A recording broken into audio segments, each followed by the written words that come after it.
Hello and welcome to our Meet project presentation on evaluating CNN model for identifying high-risk architecture in UAV imagery. Today's presentation has 5 parts. Next. Problem description, algorithm discussion, simulation plan, sustainability, and conclusion. Next. The first part is problem description. Next. Rapid urban expansion lead to pressing challenge of unauthorized architectures, highlighting the significance to introduce automatic detection technology. Our project aimed to address these challenges by developing and evaluating 5 CNN models for detecting high-risk building. Our approach, which utilizes oblique image capture by UAV, is designed to assist the government in narrowing down the scope of their detections, contributing to safer urban environments by more efficiently identifying potential hazards and emphasizing the need for automatic detection technologies. Next. The second part is algorithm discussion. The UNet CNN is a powerful architecture specifically designed for the image segmentation tasks. It's specially built to nail tasks like drawing lines around objects in pictures, and making it an ideal choice for tasks like our building segmentation project. This approach allows us to precisely isolate the structure of interest, facilitating subsequent analysis, such as identify the potential illegal building based on the size of segmented areas. It's got this setup with 3 main parts: a contraction path, bottleneck, and expansive path. The contraction path grabs all the big picture context and features from the input. The bottleneck layer mediates between the construction layer and the expansion layer, while the expansion path handles the detail, like creating the final segmentation map. In order to identify the potential illegal building from UAV images, I choose to label the building rooftops as white and all the other objects as black. Subsequently, as there could potentially be illegal buildings like backlane houses or balcony rooms illegal building, I intend to differentiate the size of the buildings based on the area marked in white. After segmenting the images successfully, I will focus on smaller houses to further investigate whether they fall under illegal constructions. So for example, the orange images shows at left. After the segmentation, the expected images should be seen on the right, like this. For the UNet implementation, I use Python with TensorFlow and Keras. The code represents the whole architecture of the UNet. So for the analyze purpose, I set the input layer with the shape 256, 256, and 3, meaning the images of the size 256 times 256 pixels with 3 channels. There are 3 main parts as mentioned before: contracting paths, bottleneck, and the expansive path. So here is a part of the code from the contracting path. In the contracting path, we need to capture the context and extract features from the input image. Now we've got these blocks doing convolutions C1 and then max pooling to shrink things down, which is P1 in the code. Each block has 2 layers using ELU activation, HE normal canals initializer, and the dropout to keep the things smooth. Then we hit the bottleneck layer. where there are no more max pooling layer, just the straight-up convolutions. Now onto the expansive pass. We need to perform the upsampling and generate the segmentation mask. Here is a part of the code from the contracting pass. We've got the transpose convolutions that help bring back the spatial dimensions. We combine this with the features map from the contracting pass and more convolution blocks, just like before. Each block here has 2 layers with the same setup. And after those, I wrap things up with an output layer, which is a convolution layer with signal activation for that binary segmentation mask. The module complied with a DAM optimizer and binary cross entropy loss, keeping an eye on accuracy as we go. And in the next step, I plan to evaluate the performance of the segmentation module on a validation data set. Additionally, I will focus on analyze the segmentation areas to investigate potential illegal constructions further.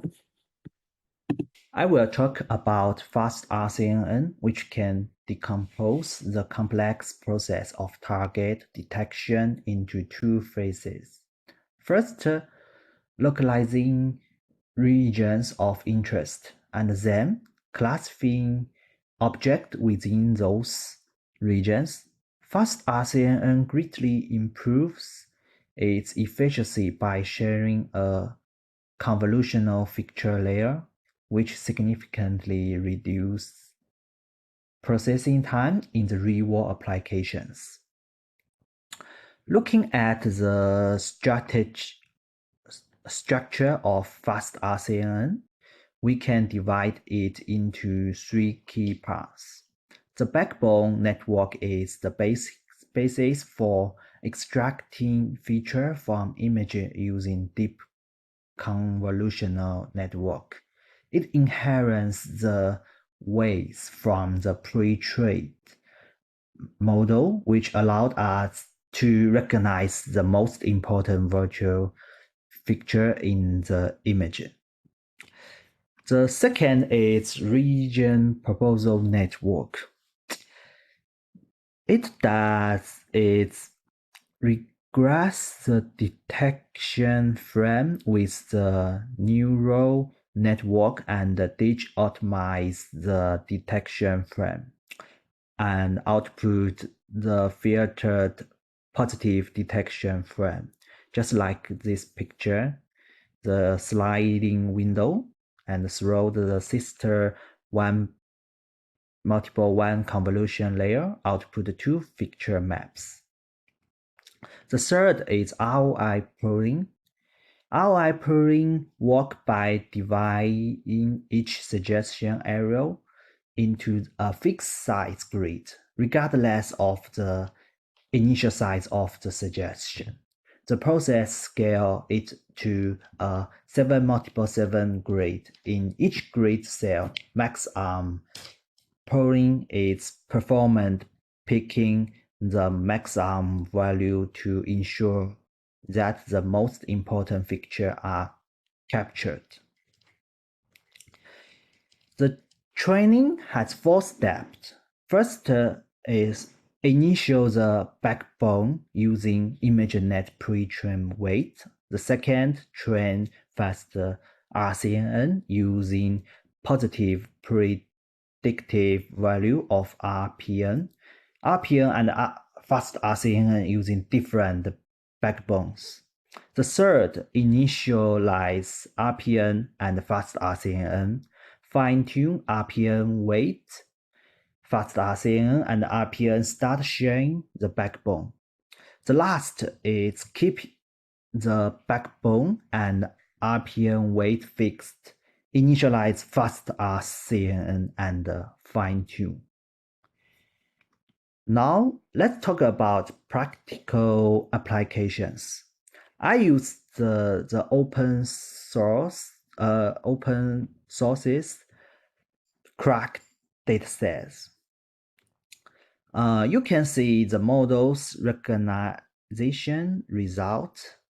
Each detected crack is marked by a red box, which demonstrates the model's localization ability. The first RCNN model has shown results in crack detection. The versatility of fast RCNN allowed us to train it on different datasets, which means that with a right image and annotations, we can apply the model to areas such as real estate, urban planning, and even landscape design. Hi everyone, I'm Fo. I'm gonna introduce the algorithm I use in my project, which is MaskRCNN. It's a deep learning framework for instance segmentation tasks in computer vision. It adds fully convolutional networks to faster RCNN to generate masks for each object. MaskRCNN can be composed by these parts: backbone, RPN, Roy-Alliance, object detection head, and mask generation head. Let's move on to the next page. It's backbone. A backbone is the main feature extractor of MaskRCNN. When we feed a raw image to a ResNet backbone, data go through the multiple residual bottleneck blocks and turns into feature map. Feature map from the final convolutional layer of the backbone contains abstract information of image, like different object instances, their classes, and spatial properties. It's then fed to the RPN. Next page is RPN. RPN's function is scanning the feature map and proposing the regions that may have objects. Let's move on to this picture. A convolutional layer outputs a C-channel tensor links to an anchor center, generating various anchor boxes across the image. To 1 times 1 convolution then process this tensor. One for binary classification of objects in anchor boxes, mapping to a k-channel vector, and the other bounding box is regression mapping into a 4k channel vector. Non-max suppression is used to select the highest scoring bounding boxes, eliminating overlaps. Then we can move to the next page. Next page is Roy-Alliance. Roy-Alliance based on Roy proposed by RPN and turn them into a fixed-sized tensor for further processes. The process involves scaling regions of interest on the feature map, sampling from these aligned area to obtain uniform feature tensors. The feature map is depicted as a white-bordered grid, with the rows as black-bordered grids. Each row is divided into bins with sample points, from which feature vectors are divided via bilinear interpolation. These vectors are pointed to form fixed-size feature maps for each row, further refined through residual bottleneck blocks. Next page is the object detection branch and the mask generation branch. After we get the individual row feature map, we can predict its object category and the final instance bounding box. This branch is a fully connected layer that maps feature vector to the final n classes and the foreign instance bounding box coordinates. And the second one is mask generation branch. On the mask generation branch, we feed raw feature map to a transpose convolutional layer and the convolutional layer successfully. This branch is a fully convolutional network. One binary segmentation mask is generated for one class. Then we pick the output mask according to the class prediction in object detection branch. In this way, per pixel's mask prediction can avoid competition between different classes. This is my current output. I used like 30 GB of images to train my model, and here are the predict results. You can see the model can annotate the almost all houses. Not only does it recognize them, but also use mask to color them their area. In the following weeks, I will further analyze the data to obtain more useful results. So this is Jeffrey. My approach is using YOLO V8 with dynamic data augmentation to detect house and non-house and garden house and more. Unlike my teammates who are using a two-stage object detection approach, YOLO is a single-stage object detector, meaning it's processing an image in a single forward pass to detect objects. Another reason I chose YOLO V8 is its speed and accuracy.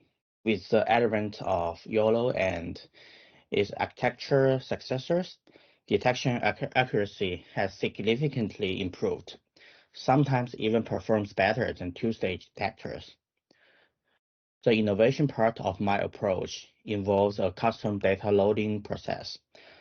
I plan to incorporate a data augmentation library directly into the data loading process, so that image batches are dynamically altered during the training.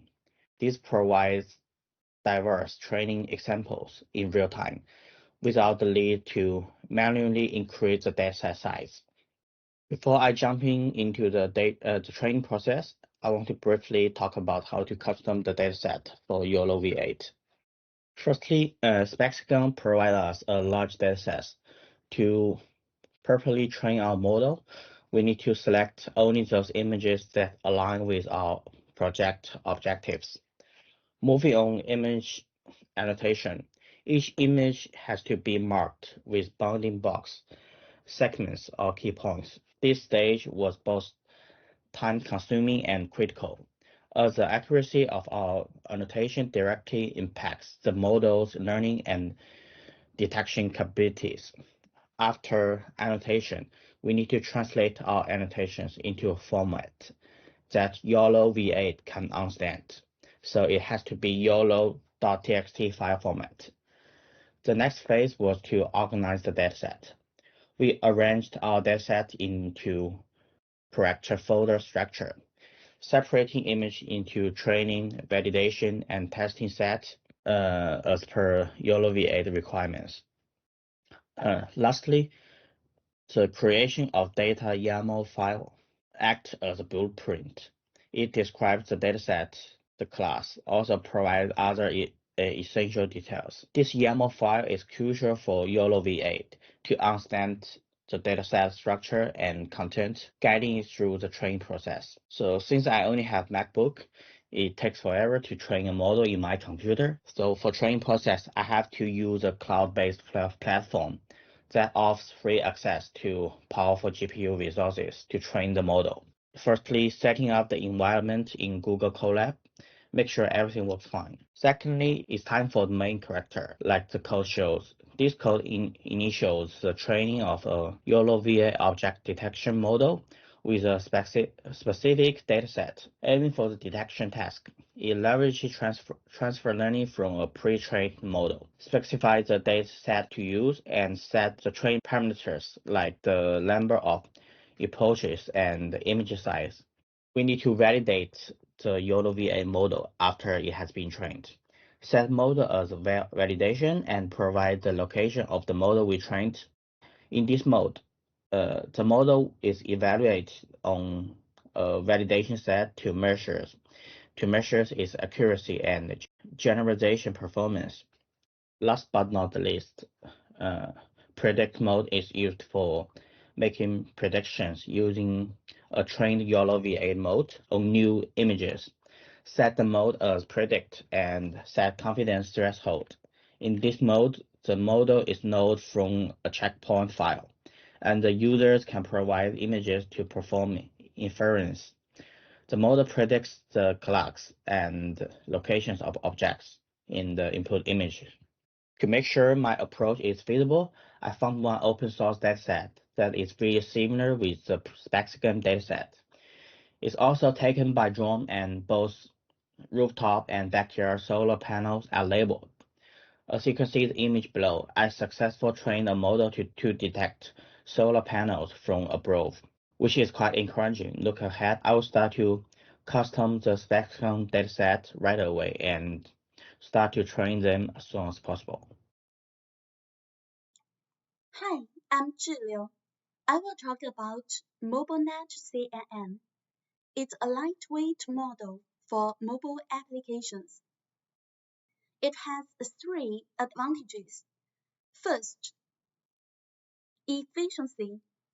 It can be deployed on the devices with limited computational resources, such as mobile and embedded devices.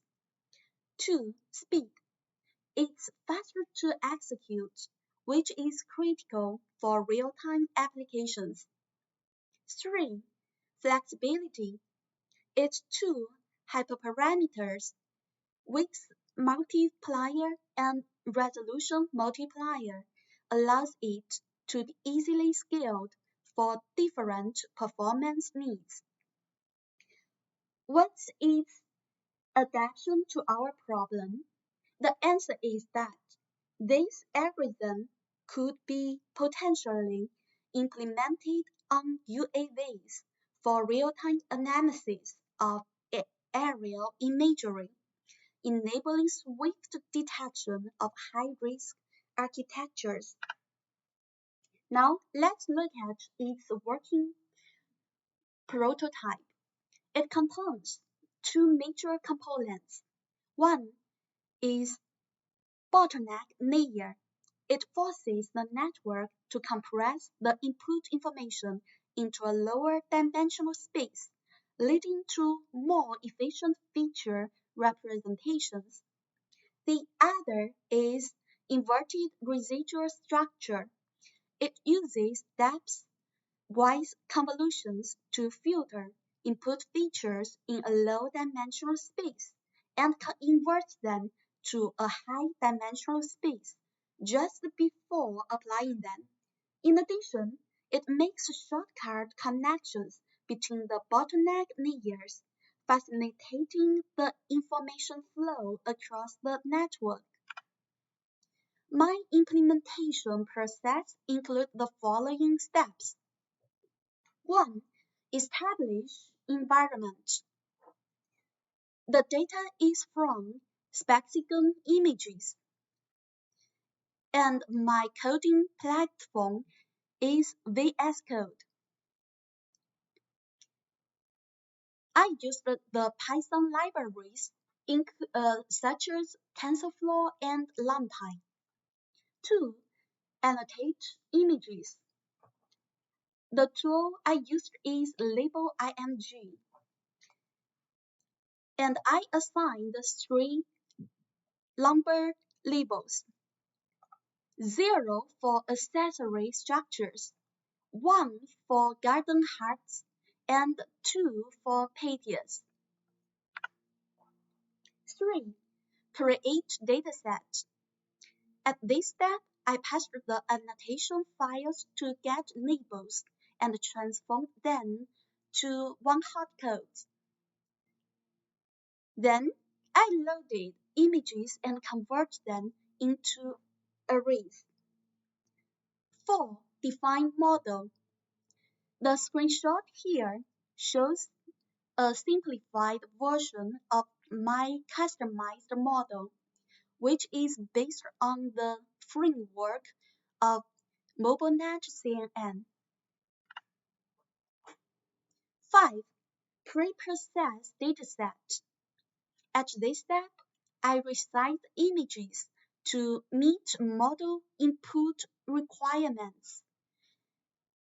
Then normalize the image pixels into the values between 0 and 1. 6. Data augmentation.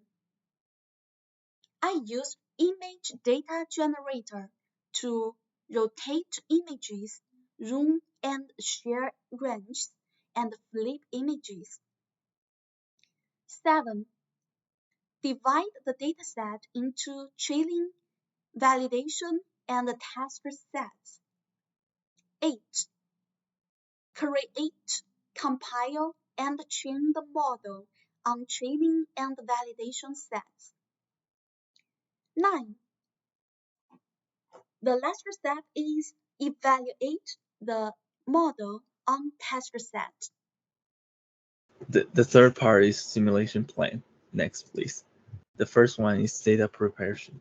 Each of the 5 CNN model will pre-process the dataset independently, which includes labeling, normalizing, resizing, and augmenting the oblique images to create robust set for training and testing. The second, we're gonna plan the CNN model training. We're gonna use 5 different CNN models, tailoring each recognized characteristics indicated of high-risk building. Use TensorFlow or a similar deep learning framework. The third one is simulation environment. These simulations will be run on a dedicated server with GPUs to ensure efficient processing. Like software environment will include Python for scripting, TensorFlow, or PyTorch for machine learning. Next. So for test scenarios, to properly test the performance of different approaches, we will test the same oblique images in different models. Also, as for the expected outcomes, the goal is for the CNN models to identify high-risk architectures, for example, like NAND house and garden house. And last but not least, after simulations, we will access the result to pinpoint the model. Our next step will involve refining our methods, adjusting model parameters, and possibly retraining the CNN models with an updated dataset to enhance the performance. Let me talk about the sustainability part. Next.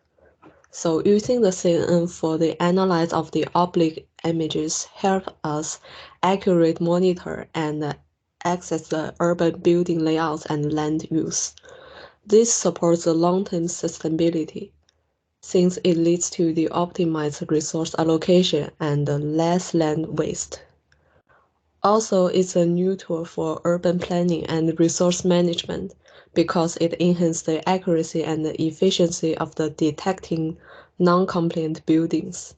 This reduces the reliance on human resource, reduce the cost, and decrease the carbon emissions during the enforcement process. Next. The last part is conclusion. Next. Our innovation is developing 5 CNN models trained with oblique angle images to identify high-risk architectures. These models are individually based on the frameworks of Faster RCNN, Mask RCNN, UNet, YOLO, and MobileNet. The main challenges we are facing include the limited computer capabilities and the small structure identification in aerial images. In the future, we plan to train our customized models with a larger dataset, compare the performances of 5 final models, and offer suggestions to governments on identifying the architectures at high risk of being unauthorized. Thank you.